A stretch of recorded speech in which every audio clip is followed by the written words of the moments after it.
নমস্কাৰ, আজি মই বনাম কচুথুৰি আৰু মাছ পাতত দিয়া আৰু আপোনালোকক বনাই মেলি ফাইনেলটো দেখাম আৰু খাই মেলি জনাম আপোনালোকক কেনেকুৱা হৈছে খাবলৈ। এতিয়া বনাওঁ। ফাইনেলি বনাই ৰেডি হৈ গ'ল আৰু আপোনালোকক দেখাম খুলি আৰু ইয়াত কি কি দিয়া হৈছিলে আপোনালোকক জনাম।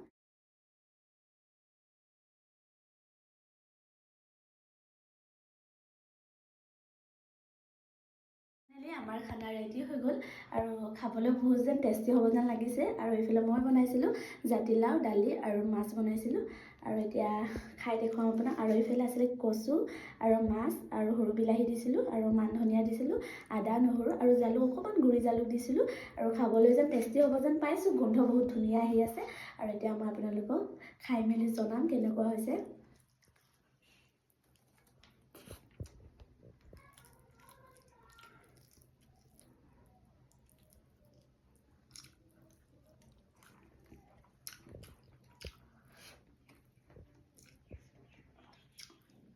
সঁচাকৈ পাতত দি কচুথুৰি আৰু মাছ আৰু সৰু বিলাহী দি আৰু আদা নহৰু দি খাই খুবেই ভাল লাগিছে আৰু ধুনীয়া গোন্ধ আহি আছে আৰু খাবলৈ বহুত টেষ্টি হৈছে। যদি আপোনালোকে নাই খোৱা এবাৰ খাই চাব, বহুত টেষ্টি, সঁচাকৈ বহুত টেষ্টি। আৰু আপোনালোকে দালি নহ'লেও গৰম ভাতৰ লগত পাতত দিয়া মাছ আৰু কচুথুৰি ধুনীয়াকৈ খাব পাৰিব, ধুনীয়াকৈ একাহী ভাত খাব পাৰিব আৰু খাবলৈ বহুত টেষ্টি হৈছে। সঁচাকৈ আপোনালোকে এবাৰ খাই চাব।